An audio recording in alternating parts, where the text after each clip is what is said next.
Good evening, everyone, and welcome to Digging Deeper Moment number 158. The mission of our Digging Deeper Moments is to take God's Word to God's world, and we are so glad that you've joined us. But we hope before watching this lesson, you'll subscribe to our YouTube channel, which will help us spread messages like this one to others. Last week, we finished our word-by-word study of Genesis 1:2, and we saw that verse 2 explains the condition of the earth when it was first created by God in verse 1. It also explains why God had to create light in verse 3, because he hadn't turned the lights on yet when he created the heavens and the earth. So in verse 3, he created light. But note, he did not create the sun. The sun was not created until day 4, as we'll see later in the Genesis account. But on day 1, he created light. That's visible light. So here's my paraphrase of the first 3 verses of Genesis chapter 1, based upon a word-by-word study of the Hebrew. The first thing God did in the beginning was to create the heavens and the earth instantaneously. The earth, when he created it, was unformed, unfilled, and unfinished, being covered with water but having no light. However, the Spirit of God hovered over the waters, and then God created visible light. The reason I paraphrase these 3 verses this way is because, first of all, in verse 1, we have what's called a perfect. The word create is a perfect verb in Hebrew, meaning that it means to create in a one-time sense, not in the sense of a process. In verse 2, we have a parenthetical, which reveals the condition of the earth when God originally created it, unformed, unfilled, unfinished, watery, and dark. But you could cut verse 2 out, which will lead you to verse 3. You could say, in the beginning God created the heavens and the earth, and then you could jump right to verse 3 and say, and God said, let there be light. And the reason for that is verse 2 is a parenthetical. It's explaining why that God had to create light in verse 3, because it was dark, it was unfilled, it was unfinished. And then verse 3, so we have a perfect in verse 1, we have a parenthetical in verse 2, and we have a process in verse 3. This is where we get to the process of creation. God begins the process of forming and filling what he created in verses 1 and 2, and that process goes from verse 3 to verse 31. But we also have a proof text that confirms that Genesis 1:1, in the beginning God created the heavens and the earth, is part of the original creation. You may remember that previously in another Digging Deeper moment, we showed that Exodus 20:11 confirms that the first day of creation, or the first day of creation week, which is Genesis 1:1, is part of the original creation, or the 6 days of creation, or the 7 days of creation week, when it says, for in 6 days the Lord made the heavens and the earth. That's Genesis chapter 1, verse 1. Then he mentions the sea and all that's in them, and he rested the 7th day, which covers the rest of the 6 days. Therefore the Lord blessed the Sabbath day, and he hallowed it. So God first created the heavens and the earth on day 1 of creation, and then he created light in verse 3.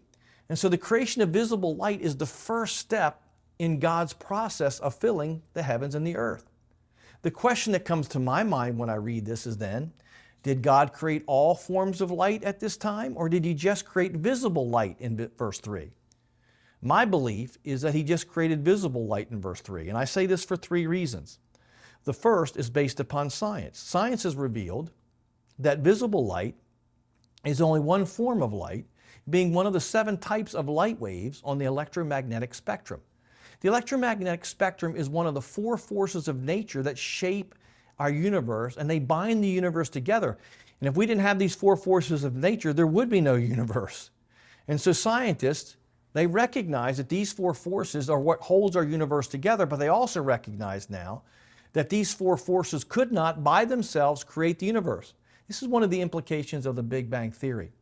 It is my belief that God created the 4 forces of nature in Genesis 1:1, when he created the heavens and the earth. The 4 forces of nature are, by the way, gravity, electromagnetism, strong nuclear, that's fusion, and weak nuclear, which is radioactive decay. It is my belief that these 4 forces were created in Genesis 1:1 when God created the heavens and the earth. Now, this is an assumption on my part, but I think it's a safe one. The only exception being that visible light wasn't created until verse 3. Now, we don't know how long it was between God created the heavens and the earth and then created visible light. It doesn't say, but it says God created the heavens and the earth, and I believe he created the 4 forces of nature then, which brought everything together.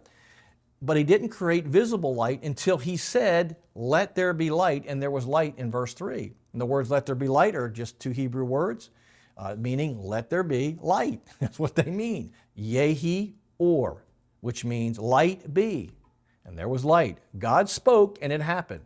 That is possible, that God didn't have to create anything new, that all he did was make the light visible by changing the wavelength of what was already created. We'll never know. I certainly don't know.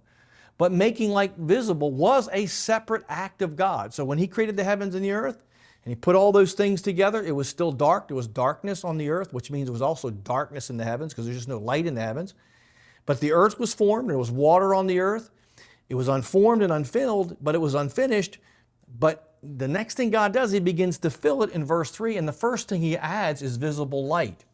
The second reason I believe that verse 3 is only speaking about visible light is practical. The Israelites only knew about visible light at the time of Genesis when it was written.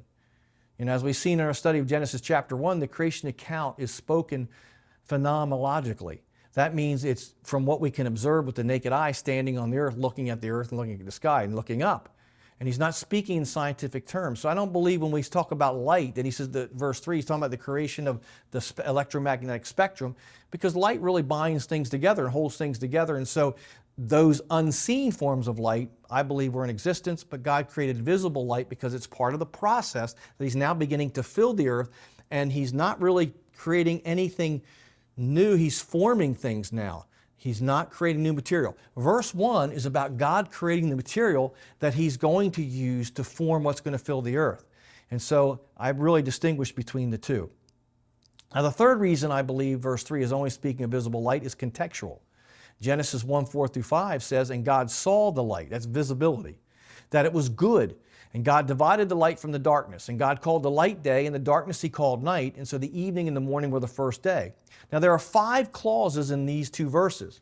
A clause, as I said before, is a miniature sentence. And they're a complete thought, but not a complete sentence.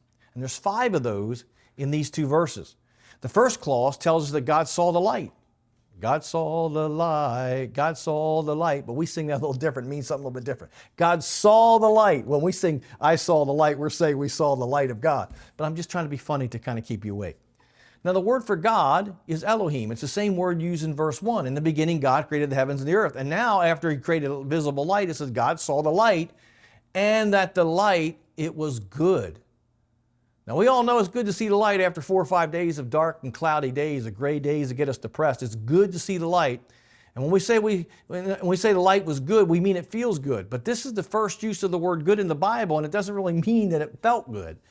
It doesn't even mean it's a moral word sent from a moral right and wrong, because that's not what he's saying here as we look at the context of meaning. A general rule of thumb, by the way, is that when you see the word first in the Bible, it kind of sets the tone for what that word means. And we tend to see the word good from a moral standpoint. But that's not what he does here in chapter 1. In fact, in chapter 1, 7 times God mentions that the creation is good.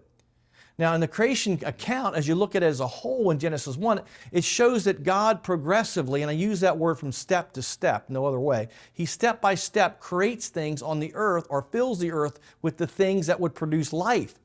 Therefore, the first contextual use of the word good, which is the Hebrew word tov, by the way, it shows that good is not being meant in a moral sense. God's not saying the earth or the light was good, and he's not speaking of good versus evil here. He's speaking of good as something that promotes life. That God is in a process now of creating and filling the world with things that will promote life on this planet. Now, what we'll see is when we look at Genesis chapter 3, and I don't know when we'll do that, but if you went to chapter 3 of Genesis and it talks about evil for the first time, you'll find that evil is really the opposite of good, in that evil promotes death. So good promotes life and evil promotes death. And in chapter 1, he's talking about good in the sense that it promotes life on the earth. But we've run out of time, and we'll have to pick it up there next week. If this lesson has helped you, please share it with a friend, like us on Facebook, follow us on Instagram, subscribe to our YouTube channel, or check out our Sunday morning live podcast on either Apple or Spotify. And if you'd like to partner with us as we take God's Word to God's world, you can do so by going to our website and clicking the How to Give tab. I hope to see you next week.